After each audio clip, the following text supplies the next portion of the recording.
Passing the My Forex Funds, getting funded, and quitting your job is a sweet goal, but like all goals, you need to break it down to actionable steps in order to most easily, most effectively achieve it. So today we're going to be breaking down the 5 step-by-step guide to help you pass the My Forex Funds, get you funded, and help you reach your trading goals. It might sound straightforward, but the first step if you want to pass the My Forex Funds challenge is you need to learn how to trade. Now don't click away if you think you already know how to trade, because even if you think you have a lot of experience and knowledge, learning is an ongoing battle, it's an ongoing process. I continue to learn tons of stuff every week and every single month. But if you are new to trading, you've got 2 options. The first option is the free option, and that is to gather as many resources and guides and knowledge for free online. Now this is a great option for many traders because 1, it's free, and 2, it gives you a lot of freedom to explore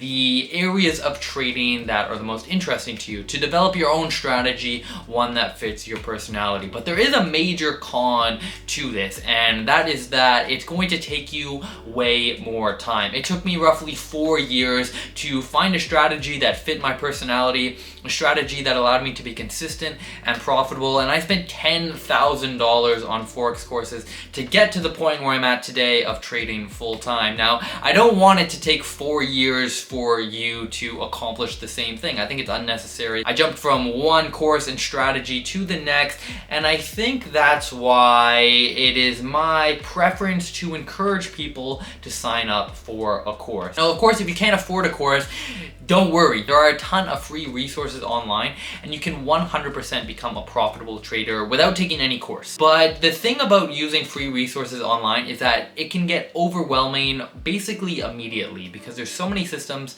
so many strategies out there, and it can be really difficult to filter out what's valuable and what's not. Whereas if you take a course, you're essentially going to be forcing yourself to focus on one singular strategy and system, and I think that is really the key to success. It's very underrated. I think many traders, perhaps even the majority of traders that aren't yet profitable, aren't profitable simply because they're not sticking to one strategy or system. They keep bouncing from one to the next. You have 3 or 4 losing trades in a row and you think you're the worst trader in the world, but statistically it's likely just your strategy. So all that to say, you have 2 options when it comes to learning. If you do take the free route, I think Baby Pips is an amazing resource to start out with. I think basically all traders start out with Baby Pips, so definitely check that out if you haven't gone through their course yet. After that, I would just hunt through all of the great free videos on YouTube. I will link up somewhere around here my 4-part FTMO series where I go over my entire strategy. But if you do want to speed up your learning process and dive deep into one strategy and system that is proven to work, then I highly recommend that you go with a paid course. Also one that has some kind of group chat when you're first starting can be super valuable.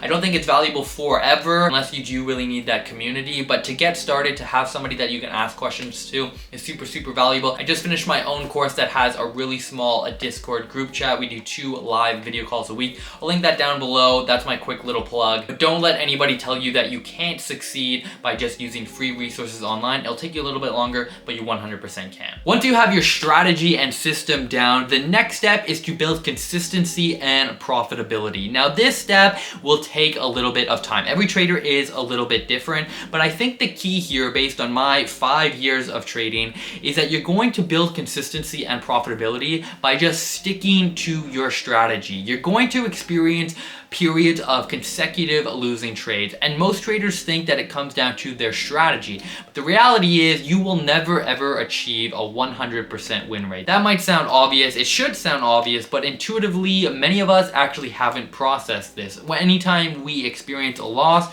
or a few losses in a row, we get super frustrated, but really that is just the name of the game and it comes with trading. So anytime you experience some losses, if you're the type of person to bend your strategy and system a little bit, or just totally jump ship and go to something totally different, you will never ever achieve a sufficient level of consistency and profitability. So I highly encourage you to just stick to that strategy, work out some minor kinks here and there, but for the most part you need a large sample size before you can make any kind of significant knowledgeable change. Every trader is different. Some traders are just natural and they find consistency and profitability within a month.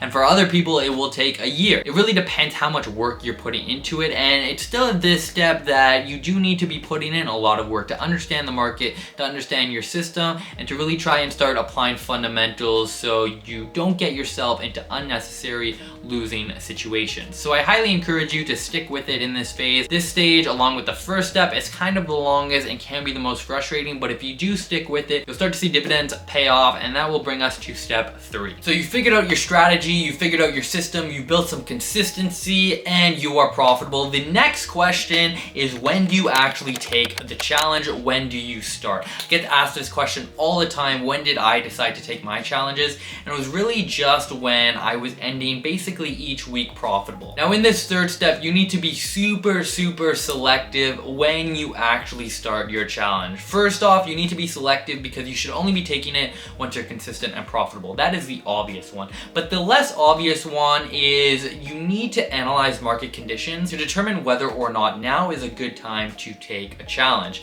I have not had a trade for the last month. It has been super dead, kind of frustrating, and really it just comes down to the fact that war broke out between Ukraine and Russia. We had massive moves of hundreds and hundreds of pips, and since then the market has just been consolidating. We haven't had any kind of massive retracement or anything like that. So no matter how good of a trader you are, even if you're the best trader out there, if the market's not moving, you're not going to have enough setups to pass your challenge. Most challenges have that 30 to 35 day time restriction, so you do need to assess what's going on in the world fundamentally to determine how many setups you think you will receive. Now don't let any kind of major news stop you from taking a challenge. There's never ever going to be a perfect time with nothing going on in the world to take a challenge, but you do need to weigh the pros and cons of market uncertainty and having a substantial amount of movement, a sufficient amount of movement, so you have enough setups. Lastly, I think one of the most important and underrated aspects of the challenge is what trade you actually start your challenge with. When doing my challenges, I was always super selective with the trade that I chose to take when starting my challenge.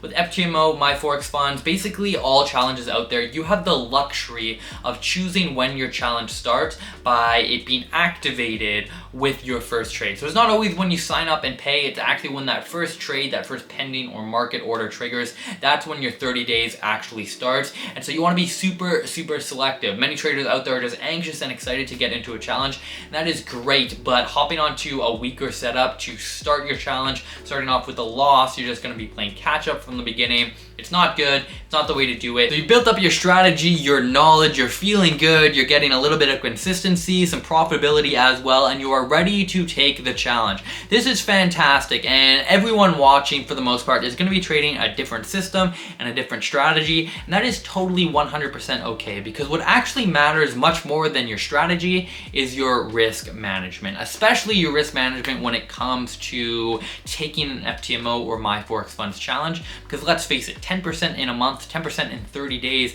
is pretty significant. There are some traders out there that think that 10% while remaining risk managed is totally easy and totally manageable in the long run. I mean, you know, if that were the case, you know, you'd be having some of the largest hedge funds, you know, calling you, offering you hundreds and hundreds of thousands of dollars a year, if not more than that. Don't get me wrong, 10% is absolutely achievable, but it's also relative to your risk. And if we're gonna hit that target within 30 days, we're gonna need to increase our risk accordingly. I've made a couple of videos outlining this, but in a nutshell, what you wanna do is you wanna leverage your gains as the account starts to grow. So I think 1% is kind of the sweet spot to start at. Anything more than that, you know, if you have 2 or 3 trades in a row, you'll be halfway, more than halfway to your drawdown limit. You don't want to be experiencing that kind of stress right off the bat. So I think 1% to start is kind of that sweet spot. Then depending on your risk to reward, your account will grow accordingly. But essentially what you want to be doing is you want to increase your risk as you start to see more profitability. So if you're up 3%, I encourage traders to risk 2.5% on their next setup. That will allow them to make a minimum of 2.5%, potentially 5% if their risk to reward is 2 to 1. If you're up 5%, risk 4%. If you go on on like this, you really only need a handful of trades in order to pass, and this will be a massive game changer. Because if you're just risking 1% per trade, you can still pass, but you're gonna need a lot more setups. You're gonna need some pretty solid risk to rewards. This way you can pass that much faster, that much easier. If you're interested in that, I will do my best to link up somewhere around here a video talking about this a little bit more in depth. But remember, right before we go into the final step, risk management is always number one. I see a lot of traders fail simply because they're risking too much. 30 days is a lot longer than you think it is. So stay patient, stay disciplined, follow this risk management plan, and you'll be setting yourself up for success. Lastly, you need to focus on your trading plan and the input of your trading, not the output. If you're profitable and consistent, it is only a matter of time until you pass the challenge. However, you do not have the luxury or the ability to determine when you actually will pass that challenge. The market is always fluctuating in terms of conditions and fundamentals and volatility, and because of that, you can't determine when you're going to have a sufficient number of setups to pass. However, if you're consistent and profitable, there is no reason why, under the right conditions, you will be able to achieve that 10% target. So in this final step, it's not so much about improving your strategy and system. Sure, that does continue to happen over time, but really it's about shifting your focus to the things that are within your control, and don't worry too much about the things that are not within your control. It's totally out of your control whether or not you generate 10% in a month. It's out of your control how many setups you actually get. But what is within your control is your trading plan and following and executing that trading plan. For example, one of my trading goals is to take every single setup that I find that has 3 or more confluences on the daily. That is something that is 100% within my control. If I say I'm going to take 3 trades a week, that's outside of my control. I can't determine how many setups the market offers me. But if I say that under these conditions, I'm going to make sure that I execute properly on every single setup, well, that is an input that is within my control. And if I just follow that, I know statistically over time, I'm not only going to pass more challenges, but I'm just going to be a profitable and consistent trader. So I highly encourage you to ask yourself, what is within your control? What inputs can you control and manage that are going to help you and guarantee that you're going to be setting yourself up